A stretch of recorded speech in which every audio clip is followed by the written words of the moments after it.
کہتے کہ social media پر حضور پاک کی چپل مبارک کی ویڈیو دکھاتے ہیں، اللہ عالم میرے نزدیک تقریباً یہ سب غلط ہے کہ آپ کے جوتے مبارک نہ مکے میں ہیں نہ مدینے میں ہیں، آپ کے پاس سوشل میڈیا میں پہنچے ہوئے ہیں۔ بسم اللہ الرحمن الرحیم۔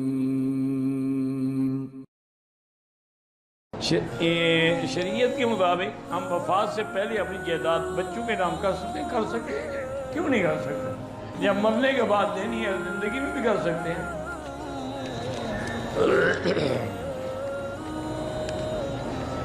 کہتے جی کہ ایران عراق سے واپس آنے والے وہاں کے تبرکات، نجف کا پانی فرضی تبرک ہے نا، اصل تبرک زمزم ہے، مدینے کی کھجور ہے،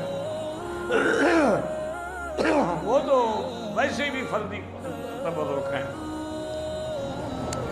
میں نے 18 دن کی نمازیں نہیں پڑھی، توبہ بھی کرو اور قضا بھی کرو، ہر نماز کے ساتھ قضا پڑھا کرو۔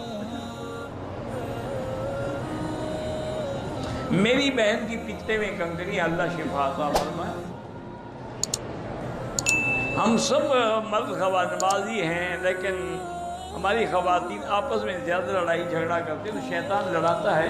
اس کے لیے حل یہی ہے کہ آخری صورتیں جو ہے نا وہ پڑھ کے دم کیا کرو، پڑھ کے پانی پہ دم کر دیا کرو تاکہ سب اسی پانی کو پیتے رہیں۔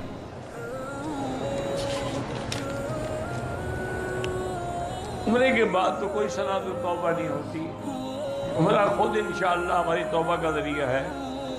میں خود لڑکی ڈھونڈ کر یا اپنی پسند سے شادی کر سکتا ہوں، ہاں کر سکتے ہیں، لیکن والدین کی رضامندی سے۔ حل کے بعد خوشبو والا صاحب، حل کے بعد جو مرضی ہے کرو، اور اس کے بعد تو کوئی پابندی نہیں۔ اگر مجھے نوکری مکے میں ملے تو عمرہ نہ کرنے سے دم دینا ہے، کیونکہ حکومت کی پابند نہیں، پھر آپ نوکری کے لیے آئیں گے، عمرے کے لیے نہیں آئیں گے۔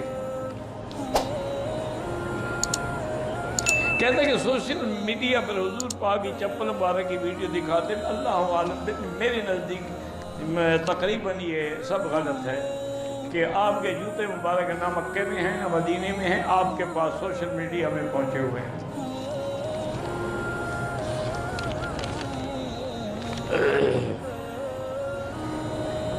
کوئی مرد بغیر کسی عذر کے گھر میں نماز پڑھ سکتا ہے، فرض اتر جائے گا لیکن گناہگار ہے، کیونکہ لا صلاۃ لجار المسجد الا فی المسجد، مسجد کے ہمسائے کی نماز مسجد کے بغیر نہیں ہوتی۔